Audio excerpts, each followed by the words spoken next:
Handcuff পড়া অবস্থায় তুমি পলাইলা কেন? গাড়ি না তুলে এখানে দাঁড়ায় না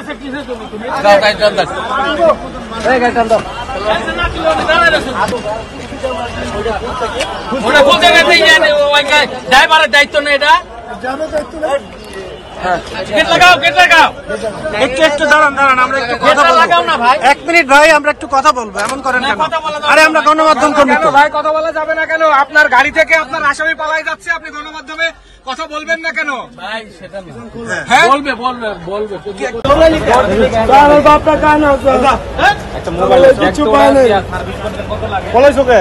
আমার বাপটা কান আছে। তুমি এই হ্যান্ডকাপ পড়া অবস্থায় তুমি পলাইলা কেন? তুমি দৌড় দিলা কেন? কি করছো কেন ধরছো তোমারে?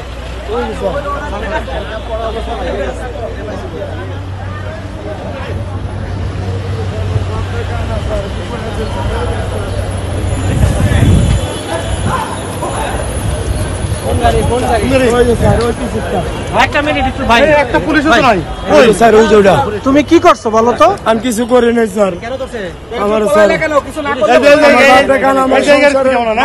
তুমি কিছু করো নাই, তাহলে তুমি পালানোর চেষ্টা করো। সংসারে কেউ নেই, চালানো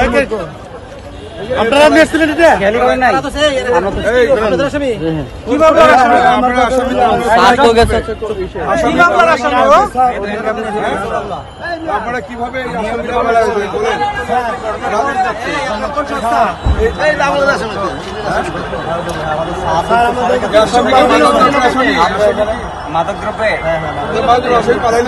এইদিকে আসিল গাড়িটার লোকটা ঢিলা দেখে এরকম হয়েছে।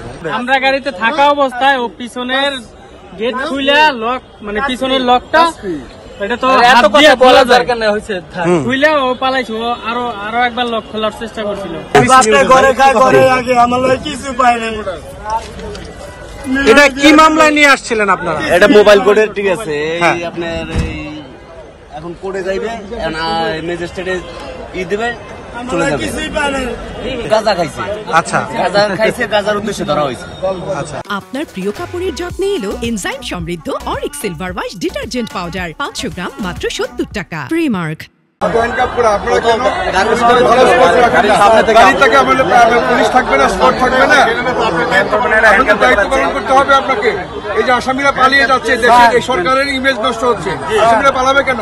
আমার কিছু ও যে পালাইছে, ওকে রিমান্ডে নেন, যেখানে ওর একটা গ্যাং আছে, ওর লোকজন আছে, ওখানে করতেছিল ওর জন্য।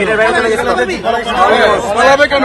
বিচারে মুখোমুখি হবে, ও তো ক্রিমিনাল, দেখলে কেন পুলিশের এই গরিবসী কেন? পুলিশের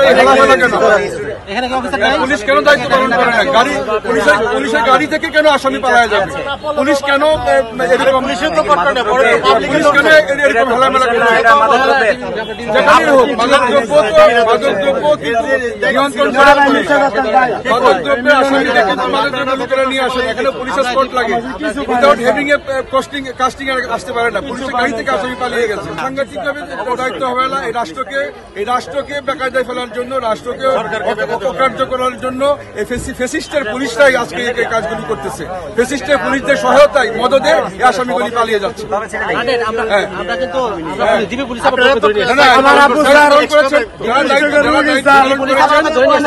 দায়িত্ব পালন করেছেন তাদেরকে ধন্যবাদ, দায়িত্ব পালন করেছেন।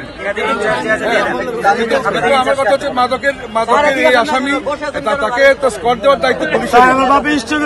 বলার দরকার নেই, পালাবার যাবি না। আসামি হ্যান্ডকাপ নিয়ে দৌড়ে যাবে আমাদের সামনে দিয়ে, এটা স্বাভাবিক ব্যাপার যে সে আসলে আপনার কারো না কারো হাত থেকে সে পালাচ্ছে, এবং সে জায়গায় দৌড় দিয়েছে। অবশ্যই সে পালাচ্ছে পলাতক অবস্থায়। স্যার তখন বললেন যে দেখো হ্যান্ডকাপ নিয়ে পালাচ্ছে, দ্রুত ধরো। হাতে ব্যথা আছে কিনা আছে এটা দেখিনি। স্যারও দৌড় দিয়েছে, আমিও দৌড় দিয়েছি। অলরেডি গেটের বাইরে চলে গিয়েছিল, সেখান থেকে তখন আমরা তাকে ক্যাপচার করে নিয়ে আসি। আপনারা দেখলেন স্যার এসে তাদের কর্মকর্তা রয়েছে, তার কাছে হ্যান্ড ওভার করল। জেলা গোয়েন্দা শাখা দক্ষিণ ঢাকা জেলায় কর্মরত আছি। আমি অফিসিয়াল কাজে আসছিলাম আমার এসপি স্যারের কাছে। আমি এখানে অপেক্ষা করতেছিলাম গাড়ির কাছে, তখন দেখলাম যে একটা ব্যক্তি হ্যান্ডকাপ সহ দৌড়ে যাচ্ছে। তখন আমি আমার অফিসার দৌড়ে গিয়ে তাকে আটক করতে সমর্থ হই। পরবর্তীতে জিজ্ঞাসা করলাম, কি ব্যাপার তুমি দৌড়াচ্ছ কেন? আসামি তুমি কোন কোর্টে আসছো? না, কোর্টে আসি নাই, আমি মাদক দ্রব্য অধিদপ্তরে তারা ধরছিল, তাদের গাড়ি থেকে পালিয়ে আসছি। তখন আমি তাদেরকে গাড়িতে নিয়ে আসলাম।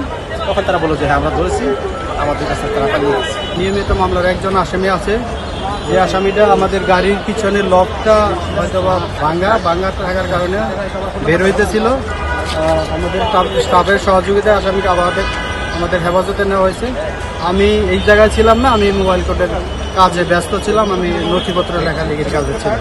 মতিঝিল এলাকায়, তারপরে খিলগাঁও, তালতলা মার্কেট, ময়লার ড্যাম, ওইসব এলাকায় অভিযান করেছি। তারপর কমলাপুর রেলওয়ে স্টেশনে অভিযান করেছি।